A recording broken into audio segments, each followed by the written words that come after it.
Today we welcome back an old friend. This is the scaled down walloon hilt sword that you may have seen in a few previous videos. As I had mentioned in the last one where we saw it up close in detail, the plan was to remove the tape covering the grip. And this is because, well, it's ugly and a little unsightly, and I would like to restore the grip, maybe add a leather wrapping, for example, or something like that, or historically relevant wrapping. A lot of these walloon hilt swords had wire, like metal wire wrapping around them. Although for this one I couldn't really say because it's a little different from many of the walloons I have seen, so maybe a leather wrapping wouldn't be out of place. And the other reason I think I had mentioned in the previous video is that the core, the wooden core under here of the grip is loose, and I'm almost hoping it's split or broken, because that way we would get access to the tang, and if perhaps there's anything on the tang, like a maker's mark or some kind of clue to what this sword may have been, that would be really, really cool without having to like do permanent damage to the sword in order to get underneath the hood. So let's get right into it and join me in the unwrapping of this sword. Okay, this should be a fairly quick project because, as you can probably see here, the wrapping here is rather dry, and there seems to be not a lot of old glue holding things together or making things complicated. I was initially afraid I would have to maybe kind of cut through it and have to rip off a glued section, but that does not seem to be the case. So I did check, and this does not look, this is not some kind of old fabric wrapping. I mean, it is old for sure, but it's not like an antique fabric wrapping that would be damaged, let's say, if I take it off. This is simply a tape, like a masking tape, a gauze tape, I would say, because if you look at the color here, it looks like old gauze. And it's been painted and then varnished over time when the sword was varnished. So if we look at it here, you'll see, yeah, you'll see it doesn't have the characteristics of, let's say, antique fabric or anything. It's definitely kind of industrially made. Well, that's my feeling at least. So let's go ahead and keep removing this. Easy as it may be, it's easier if we use kind of a sharp little blade here just to kind of, I might have to cut it actually. The glue seems to be, the glue was stronger than I thought. So what we're going to do is cut through, there's a gap here in the wood. So I hope this runs down the whole way and that I can simply kind of trace along it, and then we remove the layers of tape. So let's try that out. Hopefully things are in focus because now I can't really see in the screen. Okay, the wood is definitely old.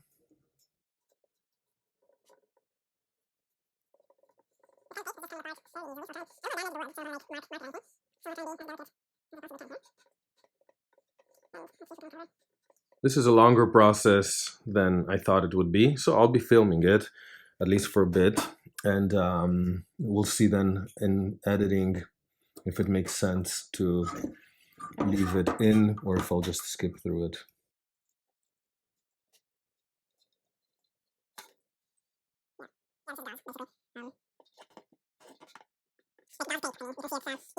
So another reason why I'm not too concerned about this being a wrapping of the time is that it seems to have been varnished together with the rest. So this feels like something a collector would have done at some point in time.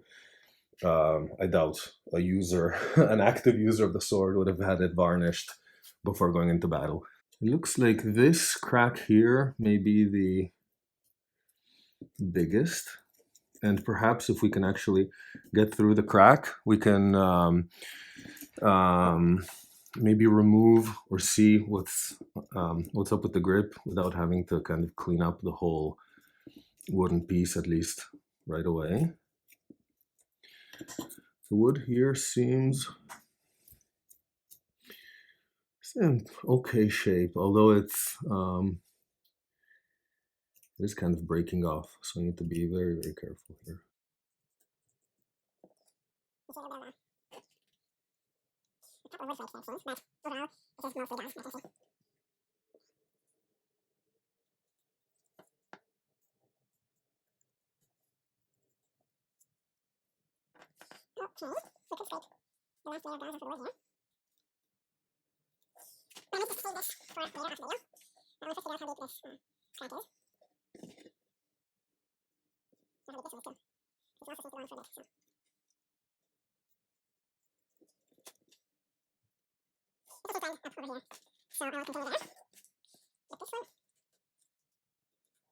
Yeah, at this point, I'm hoping it just goes down the whole way.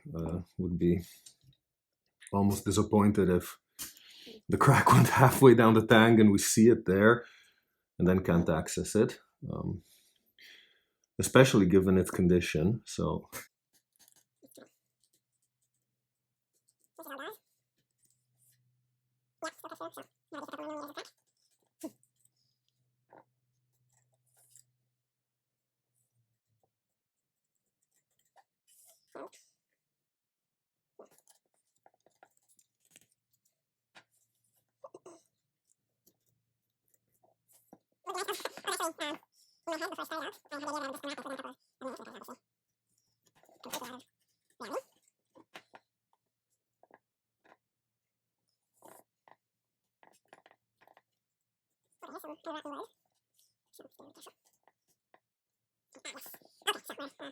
getting places. That was the last layer of gauze on this section you see here. So now with some care, I can kind of peel off that gauze, or chip it away actually, more than peel it off.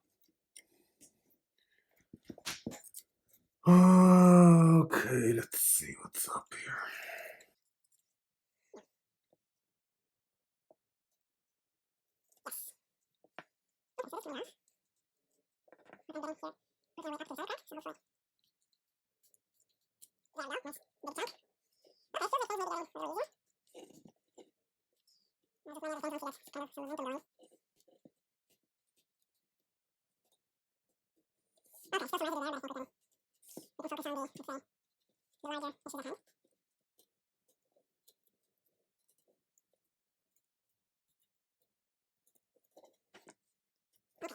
So, quick update. We're about halfway through, I would say. You can see the original wooden grip under there. You can see the tang, I think, down over here. And on this side especially, we don't have much to go. So we're about halfway there. So let's see.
I have the feeling we will soon find out whether this gap in the grip goes all the way down or not.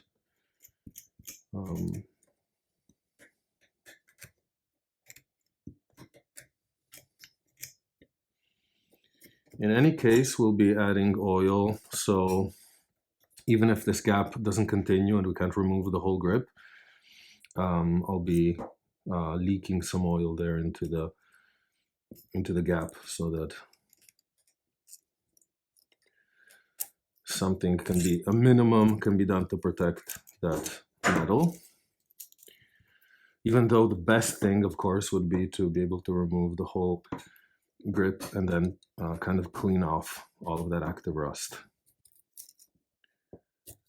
So we'll see what can be done. It does look like we're getting somewhere. Sections are starting to really kind of come apart here. Sections of the gauze, I mean, of course, not the grip.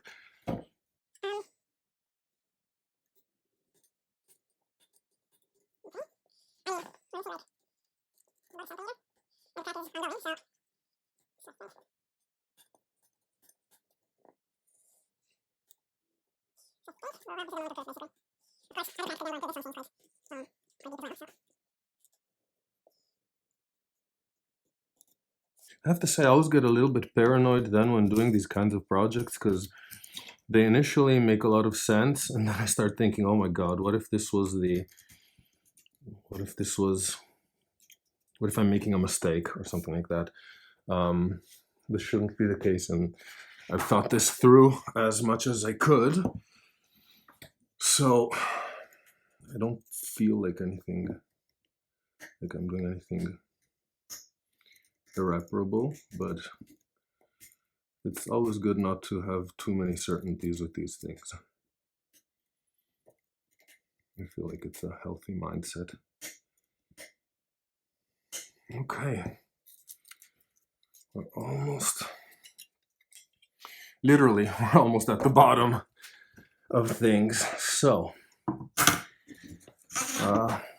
last few millimeters.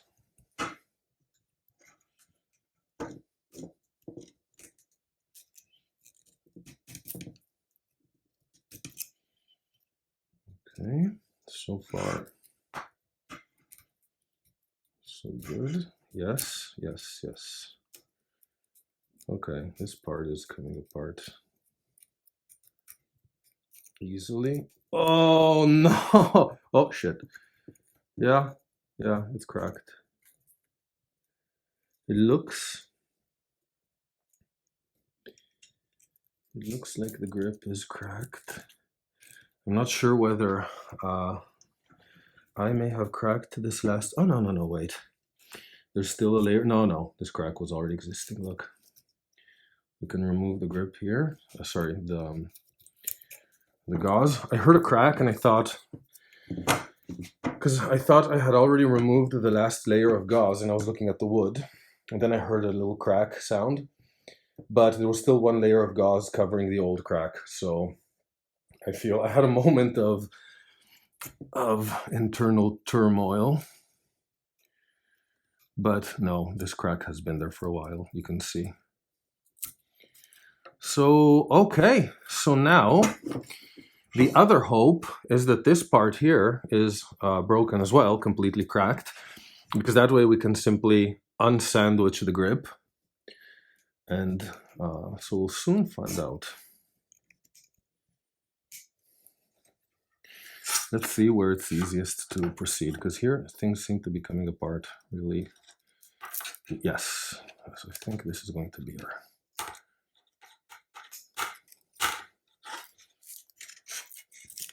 Oh, there we go.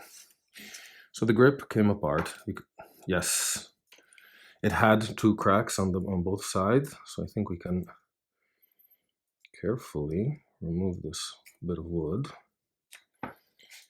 And we have the tang here. So let me put everything aside so we don't lose any important pieces. But essentially we have our two halves. You'll see that the edges are kind of weathered. Sorry, here, you'll see the edges aren't fresh or anything. So these kind of, but yeah, so this is an authentic walloon hilted grip. Sorry, my trembling hands, it's a little bit of emotion, but also I was in a very awkward and uncomfortable position working. So I'm kind of now straightening out. So in any case, these will, I think we did a pretty good job here. I don't see any fresh damage, so to speak. So this, we set it aside for the time being. And let me clean this up and we'll take a look at the tang. Okay, and with the table cleaned, let's take a look at what we have here. It's too rusted to tell whether there is any marking or not. So unfortunately, what perhaps we were hoping to see right away is still maybe a step away.